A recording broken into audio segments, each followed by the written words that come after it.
Thanks very much for that kind introduction and for inviting me, those who are running TEDx. When I started first thinking about populism, it was merely a kind of either threatening or hopeful cloud on the horizon. One didn't really know, and I wasn't expecting it so quickly to become a kind of threatening storm or oncoming storm. The TED ethos is of fluency and quick fixes, and I'm feeling slightly uncomfortable standing on this red spot here. So please take my stumbles, repetitions, deviations, and hesitations as resistance to this ethos. I'm not going to offer you any solutions, maybe just a slightly different way of looking at things. So I've been photographing graffiti and street art for a long time, since the 1980s, I'm a little embarrassed to admit. And impressionistically, a striking change is the emergence from an apparent chaos of tagging and overwriting, which most people, I think, experienced as a kind of noise of plain figures and especially faces. As if slowly an analog TV signal was coming into tune, and from the churn of random electrons, a face springs into form, sharpness, and life. And these figures and faces seem to be of ordinary people. And so that's the impression. And while there's something to this impression, things are not quite so simple, and I'd like to try and say why. But first, think of the extraordinary transformation of street art over the last 15 years or so, from being considered mostly within the framework of crime to becoming seen mostly within the framework of art, from being mostly an anonymous activity to occasional but marked celebrity, from a practice in which gifts were given to communities, sometimes unwanted gifts, to expensive products, or at least sometimes very expensive products, from the performance of a temporary artwork, which could be very transient, very often was very transient, towards something which is closer to a fixed image, with stickers, posters, and stencils being more widely reproduced and seen everywhere. So it becomes a bit more like advertising and less variable, less responsive to a particular locale. And from a sign of urban blight to that of youthful regeneration, sometimes with the collaboration of property owners.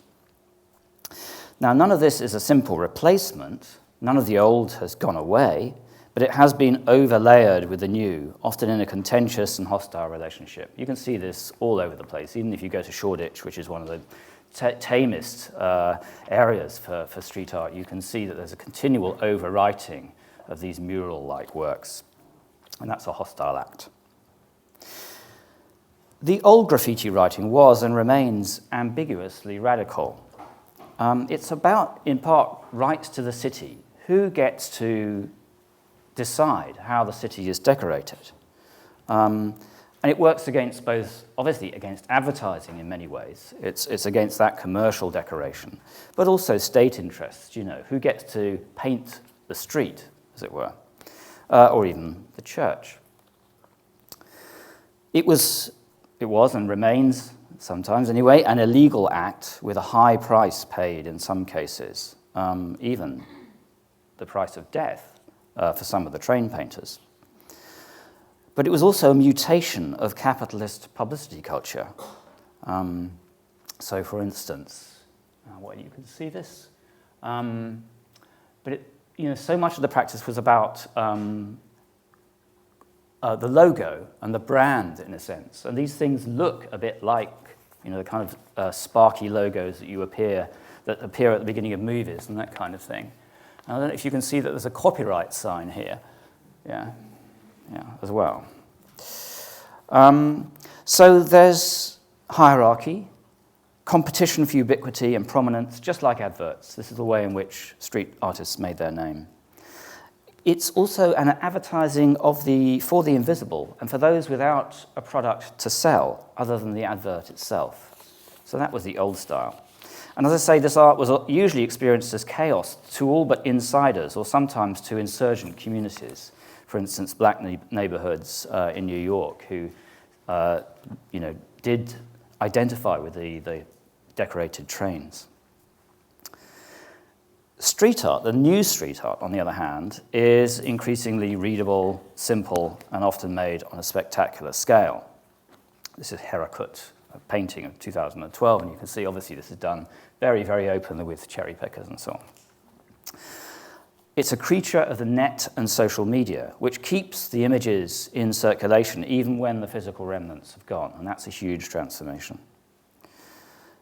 There are very often readable figures, sometimes very often human, sometimes animal, but often the animals are proxies for humans. Rats are very popular, for instance, as kind of proxies for the lumpen underclass.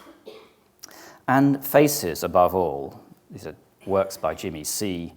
And whose faces? Well, usually young people, often of ambivalent identity, of mixed race, sometimes stylish, but generally not wealthy.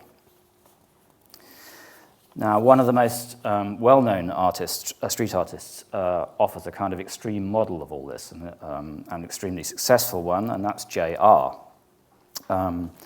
So what he does is to, through his signature style and his own celebrity, hand back a photographic reflection of particular individuals into their locales, and on a monumental scale, as you can see. This is in Shanghai in 2010. And there are tensions in this between J.R.'s commercial success, his own individualism versus the collective that he seems to be celebrating, and also to do with the conservatism of these depictions.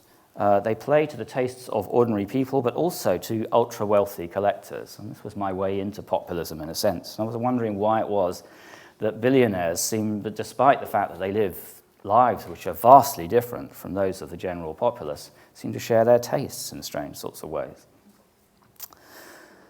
Now, all this bears on a deep social problem. Since the decline of the organized working class, how to depict the people? Who are they? Well, we used to know, or we used to think we knew, anyway. It's Delacroix, of course. Alexander Daneyka, whose work is currently on show at the Soviet show at the Royal Academy, a painting from 1947. So the socialist realists thought they knew as well. What do people now have in common? Is there anything beyond the many fissures of identity politics? How do they look? With JR, it starts with subgroups, the inhabitants of poor French banlieue, or of the favelas in Rio, or Kibera in Kenya, or the Palestinians. But with the Inside Out project in particular, more recently, it's spread out to include many diverse groupings all over the place, including some rather privileged groups, one might argue, including one just down just outside the building here on the embankment. So that's a slide of this, which involved many Courtauld students. In fact, the back of our staircase was for a while decorated with JR portraits. Well, as I say, this problem is a deep one. If people can't see or recognize themselves as a grouping, can they act as one? And street art seems to hold a partial answer to this. It's to do partly with its gift-giving ethos, and partly to do with an effective image of the people who look back at us, and in doing so, perhaps begin to construct an identity for us. And that identity is in part collective, but fundamentally creative, and that's interesting. It's as if through these visual acts of depiction, the people is seeing itself as fundamentally and essentially creative. And ideally at least, in a non-instrumental way, in a way that is not about use necessarily, or not immediately about use anyway. And of fluid and plural identities seen in an overarching celebration of all but wealth and power. In this, it perhaps fits some leftist utopian imaginings, recent ones, of a world beyond work, in which people are defined by their own projects, their creativity and their connection with others, and not by the demands of what David Graeber and the LSE calls bullshit jobs. I'm sure you all know what he means by that. But does it do so a little too comfortably? Steve Lazaridis, Banks's dealer, has talked about street art's death In its very stylistic diversity, it seems to have lost its identity as a subculture. It serves landlords. It's often about self-advertising. It's very hard, he says, to get arrested doing street art these days, certainly if you're painting on a large scale, and that he sees as a problem. It has a product to sell now in a global arena via social media, most obviously that of the artist, who is the foundational figure, in a sense, of the neoliberal branded commodity person, the person who creates themselves and markets themselves. So the question is, has the emergence of this people been bought at the price of selling something definite in a way that earlier street art didn't? The old copyright signs were half ironic, I think. The new ones, and the hashtags and the QR codes, are in earnest. So it's not just that the people have stepped out of the shadows, but also that the advertising character of street art has stepped out of the shadows too. Is this not the image of the people then, but of the prosumer, the merged consumer and producer of social media?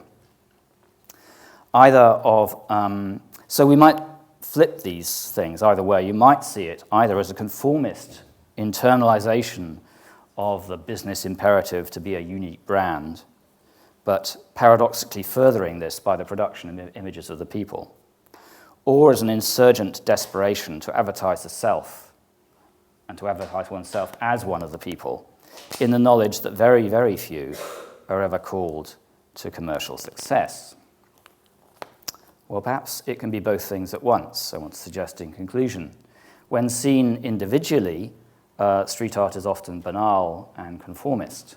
When seen collectively, as an environment of competition, the precarious character of many people's existence and self-advertisement, it's a poignant and critical display of what capitalism demands of its denizens. Thank you very much.